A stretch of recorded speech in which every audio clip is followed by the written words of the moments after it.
Welcome to Mandir Education. Welcome to this video. So, in this video, we are going to discuss cause and effect for the MH Law CET 3 and 5 years and part of the critical reasoning. So, यहाँ पे guys हम लोग critical reasoning solve करने वाले हैं. अगर आपने previous videos नहीं देखे हैं about the critical reasonings, जो कि बहुत ज़्यादा important है देखना, because to understand this video you have to watch that videos. वहाँ पे बहुत सारी concepts, बहुत सारी tricks discuss की गई है. So, go to the playlist and check that video. All other links are given in the description. So, moving ahead. Here are the social media handles. You can follow us on Instagram and on Facebook. Also, if you want to join, you can join the Telegram channel and a WhatsApp group. And don't forget to subscribe to the channel to get the latest update about the law entrance exam. Now, if you want to join us, you can visit to the Vasai, Dadar, Andheri, Thane and Borivali branches and take your admission, start your preparation with us. And if you are not a Mumbai based, you can join us on the live classes. So, kindly contact on 8828581455/54 for the admission and inquiry. So, moving ahead to the question, guys. यहाँ पर critical reasoning क्या करना है? Simply critical reasoning is all about critical thinking and critical statement and on that basis you have to analyse and answer the question. Now here are the type of the questions: statement and argument, statement and assumption, conclusion, inference. See guys, यहाँ पे ये सारे question जो है वो already discussed हो चुके हैं. So go to the link and check that video. So again, course of action, this is also discussed in the previous video. And then here is the course of cause and effect जो कि हम लोग आज discuss करने वाले हैं. So today the part of the topic is a cause and effect and then assertion and reasoning. चलो, now कैसे सॉल्व करना है? सिंप्लीफिकेशन यूज करो, स्टेटमेंट को सिंपल बनाओ एंड आंसर करो. इजी. स्टेटमेंट को सिंपल बनाना है, क्या करना होगा? ट्रांसलेट करना होगा. This is not a literal translation. ये ट्रांसलेशन लिटरल नहीं है. You have to understand in your own language. तो कंटेक्चुअल हो सकता है, टर्मिनोलॉजिकली हो सकता है, but you have to understand on the simple language. And then देखो, अब क्वेश्चन को सॉल्व करना है तो क्वेश्चन को डिकोड करना पड़ेगा. Then you would understand the answer ना. So simply first of all critical reasoning का प्रिंसिपल रूल क्या बोलता है कि क्वेश्चन को डिकोड करना सीख लो. गाइस देखो, यहां सारे क्वेश्चंस को डिकोड करना, क्वेश्चंस को समझना, वीडियो को देख के क्रिटिकल रीजनिंग को समझना बहुत ज्यादा आसान है. देन आपको प्रैक्टिस करनी होती है. तो प्रैक्टिस करने के लिए आपको प्रैक्टिस कहां से करोगे? Practice from the mock test. अगर आपके पास मॉक टेस्ट नहीं है तो you can simply connect us, simply contact us and start your practice from the mock test. And mock test buy करना है तो simply go to the manualreview.com and buy their mock test and start your practice. Now here cause and effect, guys देखो, cause and effect में आपको दिया क्या होता है? दो स्टेटमेंट दिया होंगे. आपके पास दो स्टेटमेंट्स होगी. दो स्टेटमेंट्स में आपको क्या करना होगा? फाइंड आउट करना होगा कि इन दो स्टेटमेंट्स में कॉज क्या है एंड इफेक्ट क्या है. ये आपका सिंपल क्वेश्चन है. इस तरीके से आपका क्वेश्चन होता है. दैट मींस आपके पास दो स्टेटमेंट होगी. दो स्टेटमेंट्स में आपको फाइंड आउट करना है रिलेशनशिप क्या है. क्या दोनों कॉज है? दोनों एक दूसरे से रिलेटेड हो सकते हैं, दोनों इंडिपेंडेंट कॉज हो सकते हैं, दोनों कॉमन इफेक्ट हो सकते हैं, कुछ भी हो सकता है. तो यू हैव टू अंडरस्टैंड कि what exactly it is. Cause क्या होता है? Simply statement expressing cause for a particular effect. And effect क्या होगा? Statement expressing the effect of a logically correct cause. Now moving ahead to the question, guys देखो, यहां पर आपको statements दी हुई है. दो स्टेटमेंट्स है गाइस. अब दो स्टेटमेंट्स को आपको एनालाइज करना होगा. First statement says the standard of living in Indian setup has been a sharp rise along with a marked increase in consumer spending over the past few years. देखो, यहां पर important terminology को आपको देखना पड़ेगा. पहले स्टेटमेंट में आपकी इंपॉर्टेंट टर्मिनोलॉजी क्या है? तो स्टैंडर्ड ऑफ लिविंग. आपका जो स्टैंडर्ड ऑफ लिविंग है वो यहां पर क्या हुआ है? बेसिकली इंक्रीज हुआ है. स्टैंडर्ड ऑफ लिविंग क्या हुआ है? इंक्रीज. शार्प प्राइस देखो आया है, राइट. अलोंग विद बोला है, दैट मींस शार्प प्राइस जो स्टैंडर्ड ऑफ लिविंग में आया हुआ है उसी के साथ शार्प प्राइस और किसमें आया? Consumer spending. और किसमें आया? कंज्यूमर स्पेंडिंग के अंदर शार्प प्राइस आया हुआ है. दैट मींस देखो, अगर कंज्यूमर स्पेंडिंग बढ़ी हुई है तो उसकी वजह से क्या हुआ है कि यहां पर स्टैंडर्ड ऑफ लिविंग बढ़ गया. Now this one is the kind of effect you can say, but up till now अभी तक तो ये इफेक्ट दिखाई दे रहा है. Now come to the second statement and try to understand कि is it cause or effect, what exactly, and is that any relation in between the previous statement and this statement. ये आपको understand करना होगा. अब यहां पे आते हैं. The gross domestic income has seen a fluctuation. gross domestic income की बात हो रही है, ठीक है. तो ये gross domestic income क्या होता है? It's a GDI basically.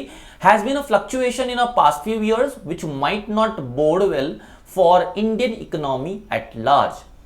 यहां पे क्या बोला है कि यहां पर जो gross domestic इनकम जो है ना वो बहुत ज्यादा फ्लक्चुएट हो रहा है in the past few year, which might not well for the Indian economy at large, जो कि बहुत ज्यादा नेगेटिव है for the Indian economy, right. और ये नेगेटिव ही हुआ ना, बिकॉज इनकम फ्लक्चुएट होना बहुत अच्छी बात नहीं होती। इनकम जो है वो इंक्रीजिंग होना चाहिए, वो फ्लक्चुएट नहीं होना चाहिए, या फिर वो डाउनफॉल नहीं होना चाहिए उसके अंदर। तो इंपॉर्टेंट क्या है कि ये नेगेटिव सिनेरियो आपको दिखाई दे रहा है। अब देखो गाइस, यहां पर जो है एक पॉजिटिव स्टेटमेंट बोली जा रही है, and that is about individual life, individual person life, right. और अगर यहां पर अगर मैं बात करूं तो ये एक तरीके से बहुत ज्यादा मैक्रो लेवल पे बात हो रही है, लाइक ओवरऑल कंट्री की बात की जा रही है, ओवरऑल इंडिया की बात की जा रही है।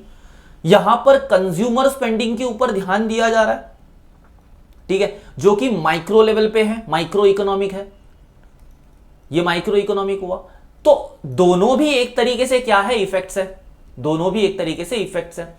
बट दोनों में कोई रिलेशन है क्या, similar relation? Not at all. दोनों भी क्या है, इंडिपेंडेंट है। तो दोनों भी इंडिपेंडेंट कॉज के इफेक्ट हो सकते हैं, इंडिपेंडेंट कॉज के इफेक्ट हो सकते हैं। बिकॉज वाई कि एक जो है वो स्पेसिफिक व्यू है और दूसरा जो है वो मैक्रो व्यू है। ये माइक्रो व्यू है और ये मैक्रो व्यू है। दैट मींस ये दोनों भी डिफरेंट डिफरेंट कॉज के इफेक्ट हो सकते हैं। देखो यहां पर ऑप्शन डी क्या बोल रहा है, both the statement 1 and 2 are the effects of independent cause, and that would be your correct answer. Because इसमें कोई कॉमन रिलेशन नहीं है। कॉमन रिलेशन होता तो हम क्या बोलते कि दोनों भी स्टेटमेंट जो है वो क्या है, एक ही कॉज के इफेक्ट है, बट ये तो है नहीं ना। तो यहां पर क्या है, ये इंडिपेंडेंट कॉज है, सिंपल। चलो मूविंग टू द नेक्स्ट। अब यहां पर क्या करना है, it's your task to read the question and to solve them. And मुझे कमेंट बॉक्स में बताना कि इसका राइट आंसर क्या होगा। देयर इज अ ट्विस्ट, आपको यह भी बताना होगा कि एग्जैक्टली इसका वे ऑफ अंडरस्टैंडिंग क्या होगा। मैं क्वेश्चन को एक्सप्लेन कर देता हूं, स्टेटमेंट को एक्सप्लेन कर देता हूं। Now it's your task to answer the question in the comment box. Statement देखो क्या दिया हुआ है, in urban areas the poor bear the brunt of environmental effect such as water और एयर पोल्यूशन। यहां बोला गया है कि अर्बन एरियाज में जो पुअर लोग हैं, जो पुअर कम्युनिटी ऑफ पीपल है, वो क्या करते हैं, बेयर करते हैं। क्या बेयर करते हैं, Brunt of environmental effect. Brunt of environmental effect का मतलब क्या है, उसके जो कॉन्सिक्वेंसेज है वो बेयर करते हैं। ब्रंट का सिनोनिम क्या होगा, कॉन्सिक्वेंसेज। तो यहां पर water and air pollution are the some of the environmental effect जो पुअर जो है वो बेयर करते हैं in the urban areas. Now this is kind of effect you can से।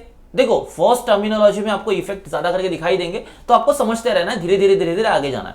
नाउ थर्ड वन क्या है, the rapid urban development has outpaced the development of environmental infrastructure in many large cities. यहां बोला गया है कि द रैपिड अर्बन डेवलपमेंट जो हो रहा है, बहुत ज्यादा जल्दी जल्दी जो डेवलपमेंट हो रहा है अर्बन एरियाज में, वो क्या कर रहा है, outpace the development of environmental infrastructure.